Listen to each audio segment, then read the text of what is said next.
నాయుడు గారిని మాట్లాడవలసిందిగా మనవి.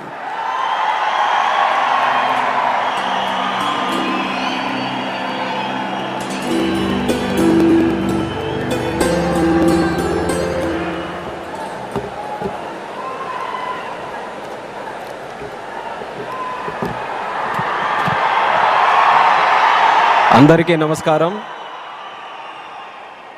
కోట్లాది మంది దేశ ప్రజల తాలూకా ఆశయాలకు ప్రతీక, దేశ సమగ్రత కోసం, దేశ భద్రత కోసం, దేశ భవిష్యత్తు కోసం ప్రతీగా నిలిచినటువంటి ప్రధాన సేవకుడు, మనమందరం కూడా అభిమానించే నాయకుడు, మనమే కాదు ప్రపంచం గర్వించదగ్గ నాయకుడు దేశ ప్రధానమంత్రి నరేంద్ర మోదీ గారు.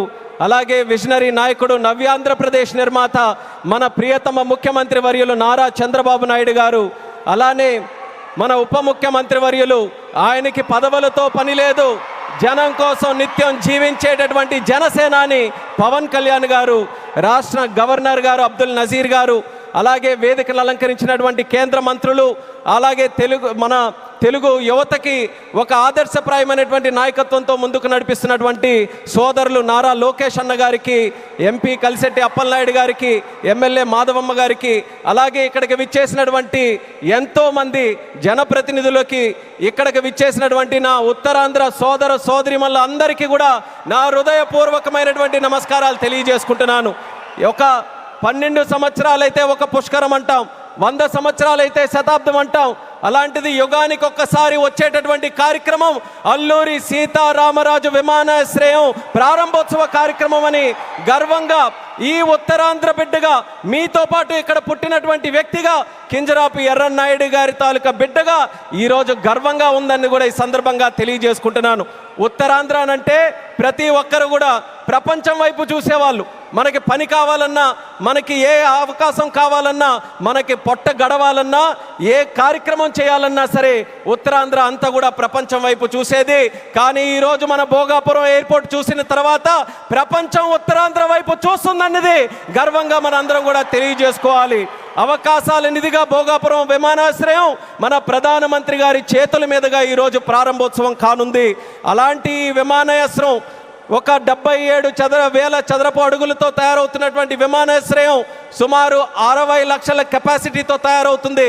ఎంఆర్ఓ కానీ ఎంతోమంది యువతీ యువకులకి ఉద్యోగాలు ఇచ్చే అవకాశం ఇక్కడ కలగబోతుంది. ఎడ్యూసిటీ ద్వారా రేపు భవిష్యత్తులో ప్రపంచంలో ఉన్నటువంటి ఏవియేషన్ వర్క్ ఫోర్స్కి ట్రైనింగ్ మన ఉత్తరాంధ్రలో, మన భోగాపురంలో జరగబోతుందనడానికి కూడా నేను ఎంతో గర్వపడుతున్నానని తెలియజేస్తున్నాను. అటువంటి ఉత్తరాంధ్ర ప్రాంతంలో ఈరోజు ఈ భోగాపురం ఎయిర్పోర్టు మన అందరికీ కూడా సింహద్వారంలా ఉందని తెలియజేస్తున్నాను. ఇచ్చాపురం నుంచి పాతపట్నం, పాలకొండ, శ్రీకాకుళం, అలాగే బొబ్బిలి, పార్వతీపురం, విజయనగరం, అరకు, అనకాపల్లి, విశాఖపట్నం, ఈ ఉత్తరాంధ్రలో ఏ ప్రాంతం తీసుకున్నా సరే అందరికీ కూడా సమాన దూరంలో ఉన్నటువంటి ఈ భోగాపురం విమానాశ్రయం మనందరికీ కూడా సింహద్వారంలాగా పనిచేయబోతుందని తెలియజేస్తున్నాను. అలాగే మీ అందరికీ కూడా తెలుసు, కలియుగ వెంకటేశ్వర స్వామి ఆలయానికి వెళ్తే సంవత్సరానికి ఒకసారి వైకుంఠ ఏకాదశి నాడు ఉత్తర ద్వారం తెరుచుకుంటుంది. అలా మన ఆంధ్రప్రదేశ్ అభివృద్ధి కోసం ఈరోజు ఉత్తర ద్వారంలో మన భోగాపురం ఈరోజు మనందరికీ కూడా తెరవబోతుంది. ఎంతో కాలం నుంచి ఎదురు చూపులు చూసాం మన ఉత్తరాంధ్రలో. ఆఖరికి గతంలో మీరు చూసుకుంటే కొంతమంది నాయకులు దీన్ని కించపరుస్తూ, విమర్శిస్తూ, ఈ ప్రాంతాన్ని కించపరుస్తూ ఎయిర్ బస్సు కూడా తిరగని ప్రాంతమని వెక్కిలి నవ్వులు నడిచారు. ఈరోజు వాళ్ళకి కళ్ళు తెరిచి చూడమంటున్నా ఎయిర్ బస్సులు దిగే ప్రాంతంగా ఉత్తరాంధ్ర మారింది. ఈరోజు ఎలక్ట్రిక్ బస్సులు వచ్చే ప్రాంతంగా ఉంది. రేపు పెద్ద పెద్ద కంపెనీలనంటే దేశంలో ఉన్న కంపెనీలు కాదు, అంతర్జాతీయంగా ఉన్న కంపెనీలన్నీ కూడా మన భారతదేశంలో, మన ఆంధ్రప్రదేశ్లో, మన ఉత్తరాంధ్ర ప్రాంతానికి రాబోతున్నాయి.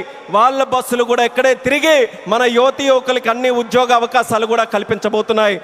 ఇలాంటి పవిత్రమైనటువంటి భూమి మన ప్రాంతంలో తీసుకుంటే ఒక పక్కన ఆధ్యాత్మిక ఆలయాలు శ్రీకూర్మం, శ్రీముఖలింగం, అరసవెల్లి, సింహాచలం, అలాగే రామతీర్థాలు, పైడితల్లి అమ్మవారు, ఇలా ఎన్నో పవిత్రమైనటువంటి దేవాలయాలు ఇక్కడ ఉన్నాయి. మరొక పక్కన పర్యాటక రంగం, కొండలు, సముద్రం, అలాగే దానితో పాటు ఈరోజు ఉత్తరాంధ్ర దిశని మార్చే విధంగా చంద్రబాబు నాయుడు గారి తాలూకా నాయకత్వంలో గూగుల్ లాంటి సంస్థ ఇక్కడికి వస్తుంది. ఆర్సిలార్ మెటల్ స్టీల్ ప్లాంట్ వచ్చింది, రైల్వే జోన్ మనకు వచ్చింది. మూలపేట పోర్టు మనకు వచ్చింది. ఇలా లెక్క పెట్టుకుంటూ వెళ్తే ఏ ప్రాంతంలో జరగనటువంటి అభివృద్ధి ఈరోజు మన ఉత్తరాంధ్ర ప్రాంతంలో జరుగుతుందనేది యువతీ యువకులందరికీ కూడా నేను గుర్తు చేస్తున్నాను. ఇక చేయాల్సింది మనం ఒక్కటే, మనకి 2 విజన్లు ఉన్నాయి. స్వర్ణాంధ్ర విజన్ బై చంద్రబాబు నాయుడు గారు, వికసిత్ భారత్ విజన్ బై నరేంద్ర మోదీ గారు. మన యువతందరం కూడా కలిసి ఆ 2 విజన్లు 2 కళ్ళులాగా మనం అందరం కూడా ముందుకు నడిచి అత్యంత సుందరమైనటువంటి శక్తివంతమైనటువంటి భారతదేశం తయారవడానికి ఈ 2 విజన్లు కూడా మనం స్వీకరిస్తూ ఇక్కడ ఉన్నటువంటి యువతి యువకులందరూ కూడా ముందుకు రావాలని మరొక్కసారి వాళ్ళందరికీ కూడా పిలుపునిస్తున్నాను. ఒక ఎయిర్పోర్ట్ ఎక్కడైనా నిర్మించామనంటే, నేను కేంద్ర మంత్రిగా అయిన తర్వాత ప్రధానమంత్రి గారి చేతుల మీదగే సుమారు 16 ప్రాజెక్టులు ఇక్కడ ప్రారంభించాం భారతదేశంలో. కానీ ఏ ఎయిర్పోర్ట్ ప్రాజెక్టు కూడా ఇంత ఘనంగా 2-3 లక్షల మంది ప్రజల తాలూకా ఆశీర్వాదం మధ్యలో ఇది ఏదో ఒక రాష్ట్ర పండుగ అంటున్నారు. ఇది కేవలం రాష్ట్ర పండుగ కాదు, ఉత్తరాంధ్రలో ఉన్నటువంటి ప్రతి ఇంటి పండుగ ఈరోజు ఈ విమానాశ్రయ ప్రారంభోత్సవ కార్యక్రమం, అందరి గుండెల్లో ఉన్నటువంటి కార్యక్రమం. అటువంటి కార్యక్రమానికి మనం నిజమైన అర్థం ఈరోజు సాకారం చేశాం. అర్థమనంటే భవ్యమైనటువంటి ఒక బిల్డింగ్ కట్టడమే కాదు, దానికి చరిత్ర గుర్తుండిపోయేలా మన్యం వీరుడు అల్లూరి సీతారామరాజు గారి పేరు పెట్టడం, ఇది ఒక చరిత్ర అనేది కూడా తెలియజేసుకుంటున్నాను. అడవుల్లో ఎక్కడో వినేటటువంటి పేరు, అడవుల్లో వినేవాళ్ళం అల్లూరి సీతారామరాజు అని. అలాంటి ఆ పేరుని ప్రపంచం మొత్తం మారుమోగుతుంది.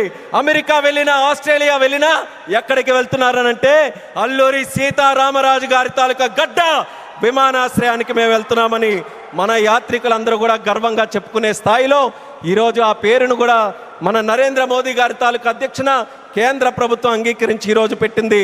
ఇంత ఫోకస్ మన ఉత్తరాంధ్రలో పెట్టిన తర్వాత మీ అందరికీ కూడా ఒక్కటే తెలియజేస్తున్నాను, ఇంకా మనం ఎక్కడ కూడా ఆగకుండా ఉత్తరాంధ్రకి కళలకి రెక్కలు వచ్చే విధంగా మనమందరం కూడా ముందుకు వచ్చి ఈ అవకాశాలన్నీ ఎవరి కోసం? ఇవి రాజకీయ అవకాశాలు కాదు, ప్రజల కోసం, యువత కోసం పెట్టినటువంటి అవకాశాలు. ఆ అవకాశాలని మనం అందిపుచ్చుకొని ప్రపంచంలో ఏ ఏ ప్రాంతాల గురించి మనం మాట్లాడతాం, ఇది ఎలా డెవలప్ అయింది, అది అలా డెవలప్ అయిందని బాధ్యత మనం తీసుకుందాం. నాయకులుగా వాళ్ళ తాలూకా నిర్ణయాలను మనకి చెప్పారు, వాళ్ళ మాట నిలబెట్టుకున్నారు, అభివృద్ధి ఎక్కడికి తీసుకొని వచ్చారు. ఇక పని చేయాల్సింది మనం ఆత్మవిశ్వాసంతో ముందుకు వెళ్ళి ఈరోజు వచ్చినటువంటి అవకాశాలని సద్వినియోగం చేసుకొని ఉత్తరాంధ్రని ఉత్తమాంధ్రగా తయారు చేద్దామని ఇక్కడ ఉన్నటువంటి యువతి యువకులందరికీ కూడా పిలుపునిస్తున్నాను. అలాగే మన आदरणीय माननीय प्रधानमंत्री जी, आपको फिर से मैं भोगापुर और उत्तरांध्र प्रांत को क्षेत्र को स्वागत करता हूं। मैं इतना इमोशनल हूं आज क्योंकि मैं भी इसी प्रांत से आता हूं। काफ़ी समय से हम सुनते आ रहे हैं, मेरे बचपन से सुनते आ रहे हैं, यहाँ कोई किसी के लिए अवसर नहीं है। उत्तरांध्र से लोग बाहर जाते रहते हैं काम के लिए, पर आपने वादा निभाया। आपके मार्गदर्शन में, हमारे चंद्रबाबू जी के मार्गदर्शन में यहाँ पे जो इम्पॉसिबल लगता था वो आज पॉसिबल करके दिखाया। एक गेटवे जैसा विमानाश्रय आज हमने बनाया, हवाई अड्डा बनाया, और उसके साथ ही गूगल जैसे बड़े बड़े जो ग्लोबल इंस्टीट्यूशन है वो सब भी आज विशाखापट्टनम हमारे उत्तरांध्र में आ रहे हैं। ये हमारे सब के लिए, हमारी जो ताकत है यहाँ युवाओं के लिए, ये बहुत बड़े सौभाग्य की बात है। आपने अपना वादा निभाया और मैं इस मंच से आपको वादा देता हूँ, हमारे उत्तरांध्र के युवा से वादा देता हूँ कि आपका जो विजन है विकसित भारत 2047 का विजन में उत्तरांध्र का हर युवा व्यक्ति आपके साथ खड़ा रहेगा, आपके साथ काम करेगा। एक सशक्त समृद्ध भारत बनाने के लिए आपके साथ हर कदम में यहाँ के सारे